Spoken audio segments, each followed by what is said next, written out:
खुलुमबाय गिबियावनो सोरजिथा क्रिएटिभिटी इउट्यूब चेनेलाव बयखौबो बरायनानै लाग्रोनाय जालायबाय। थारैनो जोबोद मोजां गोजोनथाव खौरां। मिथिनो मोननाय बायदिब्ला भारतारि रौनिया अदेबानि राष्ट्रीय राइफल्सआ दायो साथाम उग्रपन्थी थामहिनबा उदखारिफोरखौ गावथारनो हाबाय होननानै खौरां बिजोंनि गेजेरजों दायो मिथिगासिनो दङ। बे गावथारनाय जाथाया गुबैयै अपारेशन किलार मुं होननानै बे अपारेशनखौ खालामनाय जादोंमोन अदेबानि बे मिशनखौ खालामनाय जादोंमोन। बे मिशननि जोहैनो दायो साथाम आतंकवादी जायखौ बुङो उदखारि लश्करीनि उदखारि साथामखौ गावथारनो हाबाय होननानै खौरां बिजोंनि गेजेरजों दायो गोसारगासिनो दङ आरो गासै भारतारि नौनारिफोरानो बेनि थाखाय जोबोद गोजोननाय आरो अपारेशन सिन्दुरनि मोनसे फिनजाथाय होनो हाबाय होननानै जों बयबो खौरां बिजोंफोरनि गेजेरजों नुनो मोनदों। जों बयबो मिथिगौ भारताव थांनाय 22 एप्रिलाव मोनसे पहलगाम एटेक जादोंमोन। जाय पहलगामनि मोनसे पार्कआव हाबनानै माखासे उग्रपन्थी माखासे उदखारिफोरा गुबैयै दाय गैयै सुबुंफोरखौ स्पेसियली हिन्दु मानसिफोरखौ नाम सोङै सोङै धोरोम सोङै सोङै गावथारनाय जादोंमोन। गुबैयै सा 26निबो बांसिन नौनारिफोर अदेबानि दाय गैयै सुबुंफोरा बेयाव रुंसारि जादोंमोन, जिउ गारनो गोनां जादोंमोन होननानै जों बयबो खौरां बिजोंफोरनि गेजेरजों नुनो मोनगासिनो दङ। आरो बेनि हेंथायैनो भारत सरकारा दायो अपारेशन सिन्दुरखौ सोलिहोगासिनो दङ। दैट मिन्स अपारेशन सिन्दुर माने जाय आइजोफ्रा गाव गावनि खाफालनि सिन्दुरखौ खोमानांदों बे सिन्दुरनि जोहैनो बा बे सिन्दुरखौ नोजोर बोनानैनो भारतारि रौनियफ्रा बा भारतआ बै उग्रपन्थीफोरनि सायाव फिनजाथाय होगोन।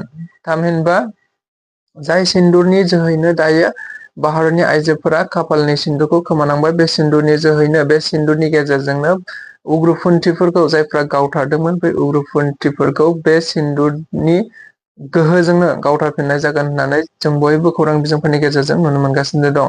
थिग बेबायदिनो अपारेशन सिन्दुरखौ नोजोर बोनानैनो भारतारि रौनियाफोरा पाकिस्तानाव थानाय माखासे उदखारिफोरनि थाग्रा जायगा बांकारफोरखौ जेराव उदखारिफ्रा ट्रेनिं होयो बेबायदि मोन 9था जायगाफोरखौ भारत सरकारनि बा रौनिया हान्जाफोरनि गाग्लोबनायाव मोन 9था उदखारिफोरनि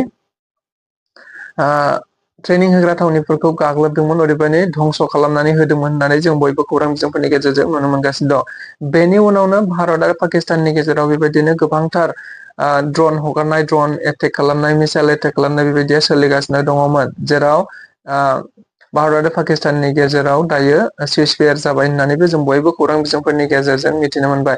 नाथाय भारतनि गाहाय मन्थ्रि नरेन्द्र मदियाबो बे बाथ्राखौ बुंखाबाय। थारैनो भारताव पाकिस्ताना जेरैबायदि एटेक खालामगोन बेबायदिनो जोङो एटेक खालामफिननाय जागोन बा फिनजाथायखौ होलांबाय थागोन होननानैबो बुंथिदों। लोगोसे भारतनि गाहाय मन्थ्रि नरेन्द्र मदिया बे बाथ्राखौबो रोखा खालामनानै होदों दि पाकिस्तानजों जेब्लानो जों सावरायनो गोनां जायो अब्लानो जोङो POK अदेबानि पाकिस्तान अकुपाइड काश्मीरनि सायाव सावरायनाय जागोन आरो भारतजों पाकिस्तानजों जेब्लानो सावरायनाय जायो अब्लानो एक्सट्रिमिस्ट उदखारिफोरनि सायावसो सावरायनाय जागोन होननानै भारतनि गाहाय मन्थ्रि नरेन्द्र मदिया रोखायै बुंथिनानै होदों। नंगौ, अपारेशन सिन्दुरा दासिमबो जोबाखै आरो बेनि अनगायैबो काश्मीरनि गुबुन गुबुन जायगाफोराव गुबुन गुबुन थावनिफोराव उदखारिफोरा दासिमबो थाखोमानानै दं। बे थाखोमानानै थानायखौ नोजोर बोनानै मिथिनानैनो भारतनि रौनिया हान्जाफोरा दायो मोनसे गोदान अपारेशन जागायबावदों, मिशन जागायबावदों। जाय मिशनखौ अपारेशन किलार होननानै जों बयबो खौरां बिजोंफोरनि गेजेरजों नुनो मोनगासिनो दं। नंगौ, थारैनो जोबोद गोजोनथाव खौरां।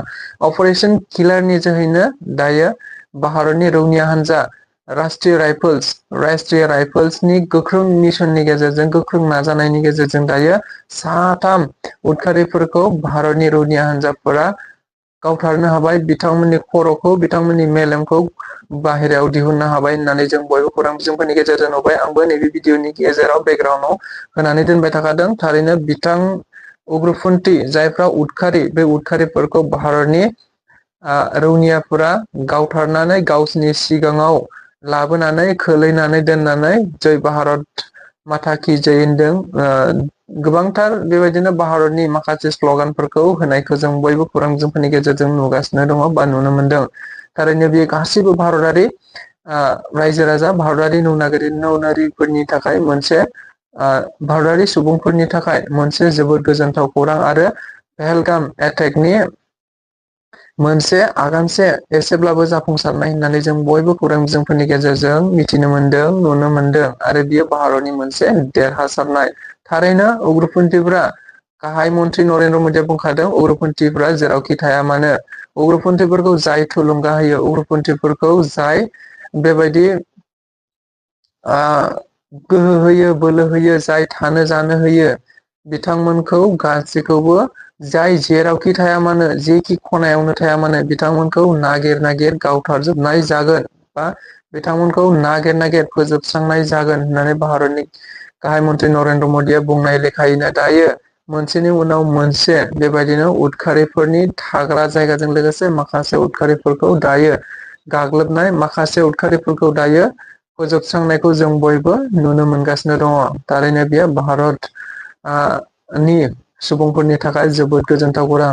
आरो मोनसे गोजोनथाव बाथ्राया बेनो, मिथिनो मोननाय बायदिब्ला जाय साथाम उग्रपन्थि, जाय साथाम उदखारिफोरखौ भारतनि राष्ट्रीय राइफल्सआ गावथारनो हाबाय, बेनि गेजेरावनो सासेखौ थारैनो पेहेलगाम एटेकनि मास्टार माइन्ड होननानै बुंनाय जादों। जाय पेहेलगाम एटेकखौ गुबैयै साजेस्ट खालामदोंमोन, जाय पेहेलगाम एटेकखौ गुबैयै थि खालामदोंमोन, जाय पेहेलगाम एटेकनि गासैबो खामानिखौ मावदोंमोन, बे सासे उदखारियाबो बे साथामनि गेजेरावनो दङ होननानै खौरां बिजोंफोरनि गेजेरजों दायो बयबो नुनो मोनगासिनो दङ।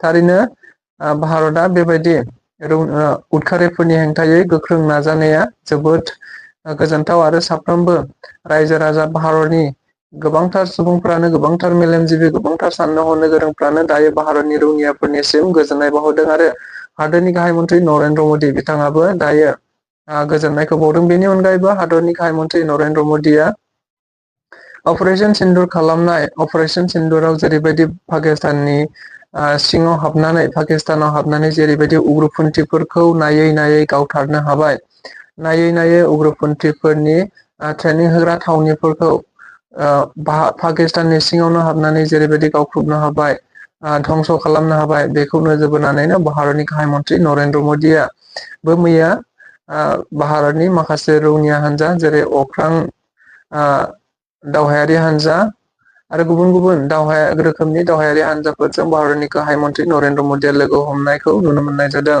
बेनि अनगायैबो भारतनि गाहाय मन्त्रिया बैसोर रौनियाफोरनिसिम रोजा रोजा साबायखर बावदों आरो रौनियाफोरखौ फैबाय थानाय समाव जेरैखि जाया उदखारिफोरनि हेंथायै जोङो बेबायदिनो फिनजाथाय होलांबाय थानांगौ होननानै नरेन्द्र मदिया गोबां थुलुंगा हैनायखौ नुनो मोननाय जादों। जेराव नरेन्द्र मदिया गावनि बिबुंथिनि गेजेरजों बेफोर गासैबो भारतनि माखासे हादोर अनफावरि बाथ्राफोरखौ बुंथिनानै रौनियाफोरखौ गोबां थुलुंगा होनायखौबो नुनो मोननाय जादों।